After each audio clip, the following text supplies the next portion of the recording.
Yang terhormat Bapak Kepala SMK IB Samuel Sumarjo, Bapak PhD, Bapak Ibu Guru, staf karyawan di SMK IB Samuel Sumarjo yang berhormati.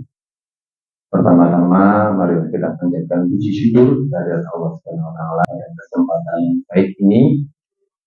Siang ini kita semua dapat berkumpul dalam kegiatan diseminasi PKG PJOK. Dalam saya mengikuti PKG PJOK di Kabupaten Purworejo dalam keadaan sehat walafiat tanpa langsung. Selawat yang saya curahkan kepada Nabi Nabi Muhammad Sallallahu Alaihi Wasallam. Lalu kita nanti sapalanya ya tidak berkiamat. Bapak Ibu yang hormati, mohon izin berdiri supaya saya sudah bisa membayar.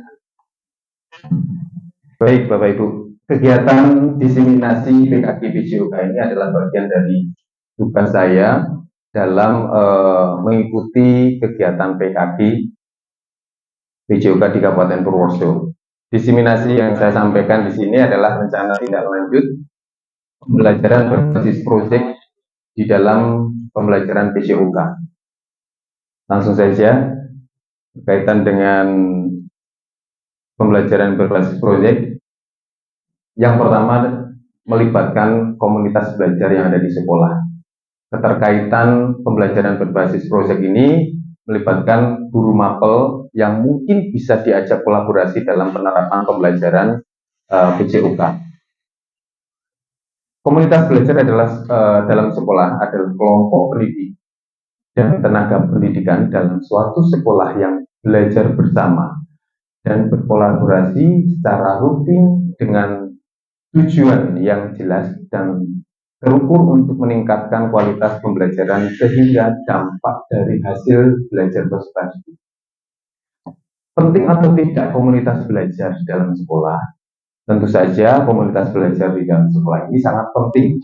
Kenapa? Karena komunitas belajar menjadi wadah untuk merealisasikan terjadinya kolaborasi antar pendidik belajar tidak terisolasi, dalam arti saling berkolaborasi, bertukar pikiran, bertukar bagaimana mengatasi problem permasalahan karakteristik anak-anak di era sekarang. Pendidik bersepakat tentang standar umum seperti pembelajaran, rubrik atau indikator penilaian pendidik, bersepakat bahwa pendidikan semua peserta didik adalah tanggung jawab kolektif atau tanggung jawab kita semua. Jadi hasil dari pendidikan ini adalah bagian dari tanggung jawab kita semua, khususnya sebagai Bapak Ibu guru.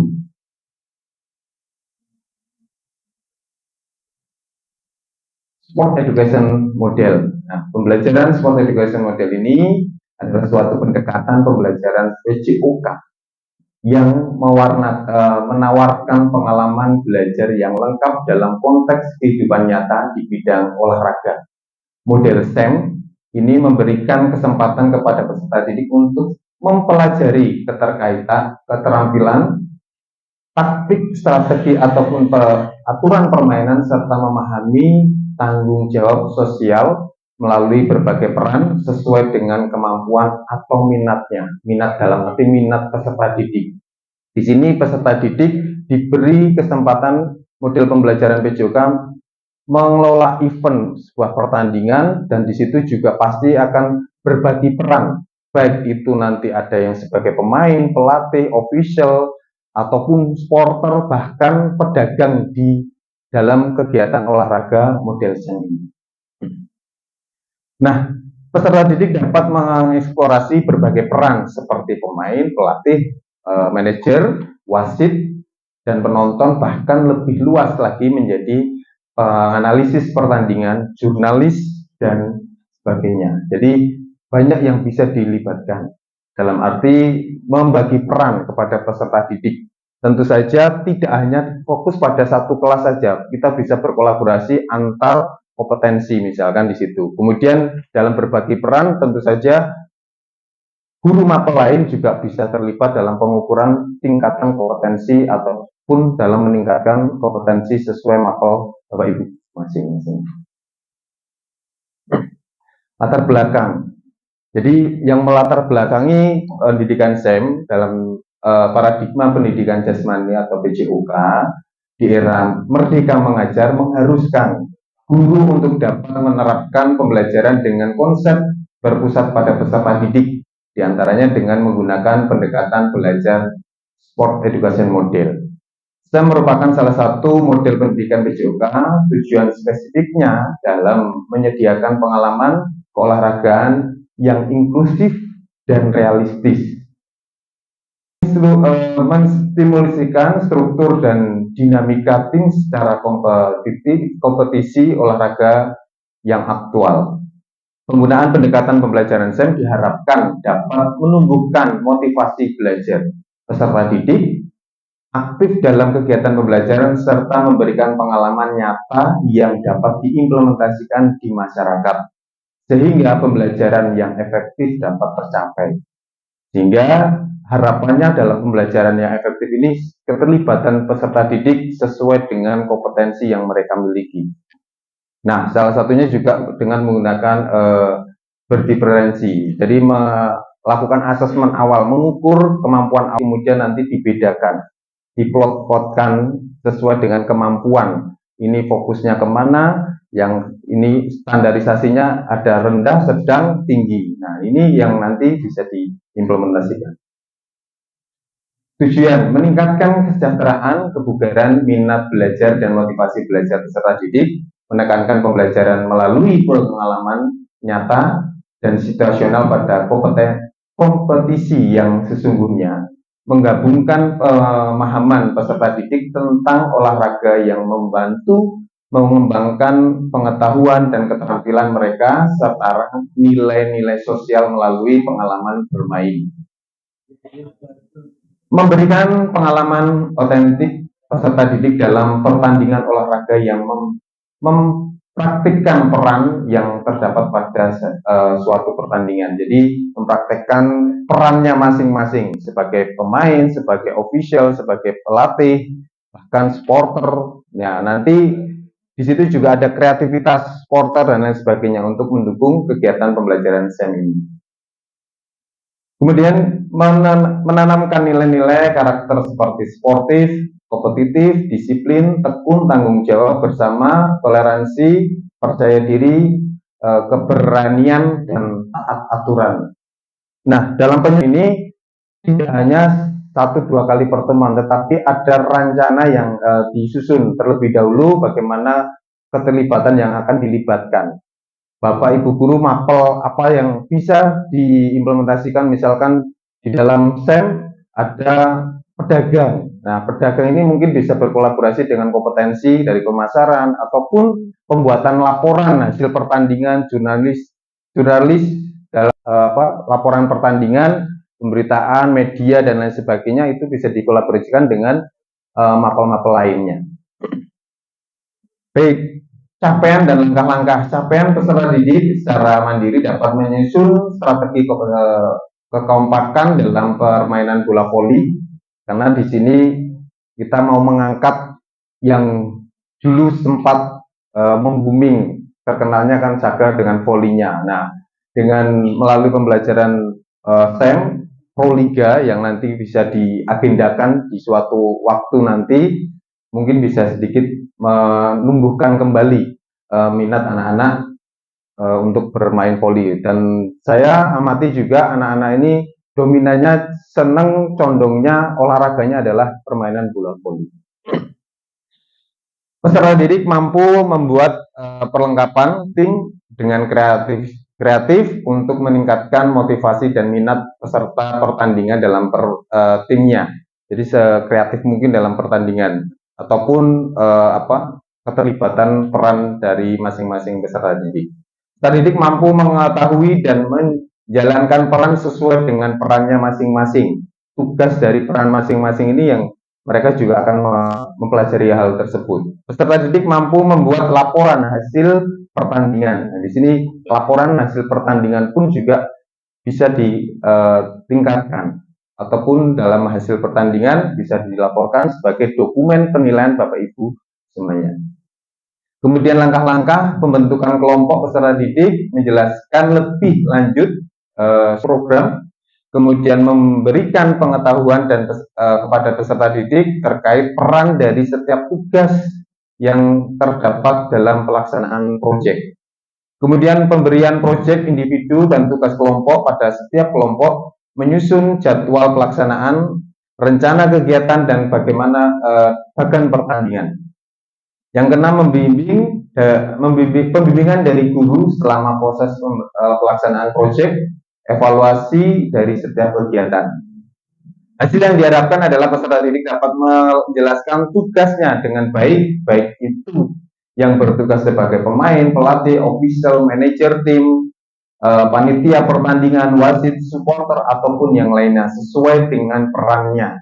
Peserta didik dapat memahami dalam setiap tugas yang diberikan. Pembelajaran penerapan SEM dapat dipraktikkan oleh peserta didik di lingkungan dan masyarakat secara langsung. Struktur program, ya. Jadi struktur program di sini adalah penanggung jawab kepala sekolah, kemudian mitra dengan KBS komunitas belajar sekolah, serta sesama guru mapel PJOK dan guru mapel lain dengan koordinator masing-masing kepanitiaan. Masuk dalam kegiatan co-kurikuler, artinya di luar jam pembelajaran sekolah bisa juga, ataupun di intrakurikuler, di dalam kegiatan pembelajaran P5 itu juga bisa masuk di situ. Model pendidikan sport education model yang digunakan adalah SEM, kemudian pelaksanaan pada jeda asesmen sumatif akhir semester ataupun pas meeting dan lain sebagainya itu bisa diterapkan di waktu itu, dan semua tingkatan peserta didik bisa dilibatkan dan berbagai pihak lainnya. Menganalisis dari aset yang dimiliki oleh sekolah, guru penggerak. Ya, mungkin di sini ada Bu Vera, ya, dan calon guru penggerak ataupun nanti calon guru-guru penggerak yang lain, guru PJOK, guru mapel lain, KBS masing-masing kompetensi, atlet bola voli. Ya, kita mungkin punya atlet bola voli ataupun ekstra bola voli itu yang bisa mungkin ditingkatkan. Peserta didik dari 6 kompetensi kalian. Sosial, komunikasi dan interaksi guru dalam komunitas belajar sekolah. Politik ini berkaitan dengan kebijakan kepala sekolah, wakil kepala sekolah, ketua kompetensi kalian, dan wali kelas. Jadi kolaborasi setiap kompetensi ataupun manajemen sekolah itu dalam aset yang dimiliki oleh sekolah. Agama juga menganjurkan olahraga untuk menjaga kesehatan dan kebugaran jasmaninya. Kemudian budaya lingkungan sekitar yang aktif olahraga, dalam arti lingkungan yang mungkin ada kegiatan-kegiatan olahraga di situ. Sarana prasarana, 2 lapangan voli, bola voli, net, bola voli, meja, kursi, ruang ganti, toilet, dan lain-lain. Sarana prasarana yang ada di sekolah bisa dimanfaatkan dalam kegiatan pembelajaran model SEM ini. Rencana evaluasi tindak lanjut. Yang pertama, sejauh mana ketercapaian terkait tujuan pembelajaran SEM, kemudian mendapatkan umpan balik dari peserta didik hasil refleksi peserta didik. Kemudian mengevaluasi konsep fair play terkait penerapan aturan, menghormati dan menghargai lawan, serta menjunjung tinggi etika dan sportivitas. Selanjutnya, refleksi guru dalam perencanaan dan pengolahan SEM. Umpan balik dari Bapak Ibu guru semuanya dalam menjalankan SEM ini juga mungkin bisa menjadi bahan untuk perbaikan. Mengevaluasi hasil pelaksanaan dan kinerja tim. Hambatan yang mungkin akan bisa dihadapi. Yang pertama dalam lebih manajemen waktu atau dengan baik. Ya, hambatannya keterbatasan waktu, penerapan kurang sesuai dengan waktu yang disesuaikan. Untuk yang kedua, lebih memperhatikan efisien penerapan program. Hambatannya dalam penerapan hal baru pasti akan ada kesulitan untuk mengkondisikan peserta didik. Untuk yang ketiga, keterbatasan pengetahuan peserta didik.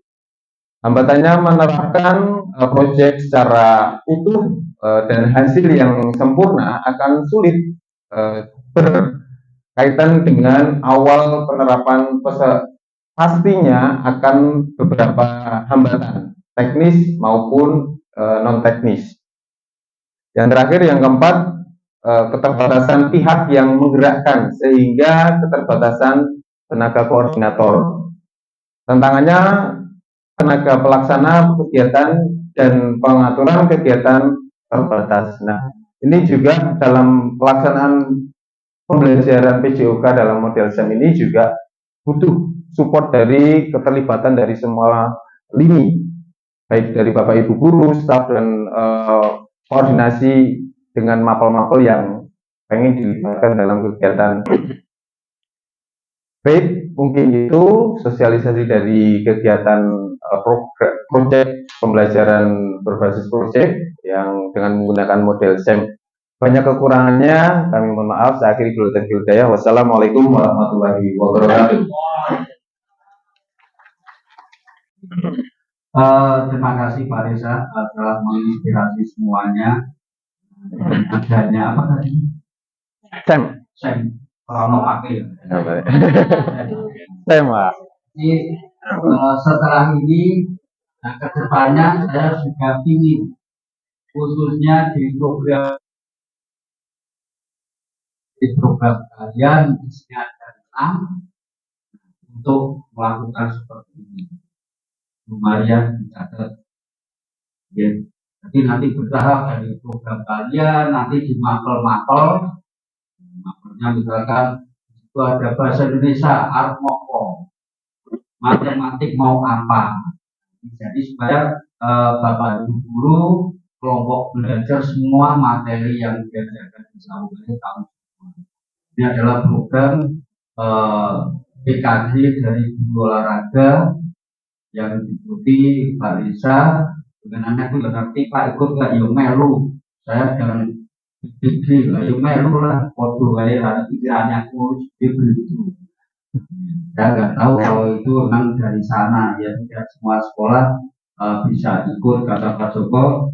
Tidak semua guru ya Pak Joko tidak bisa ikut karena sudah ada dari Jakarta.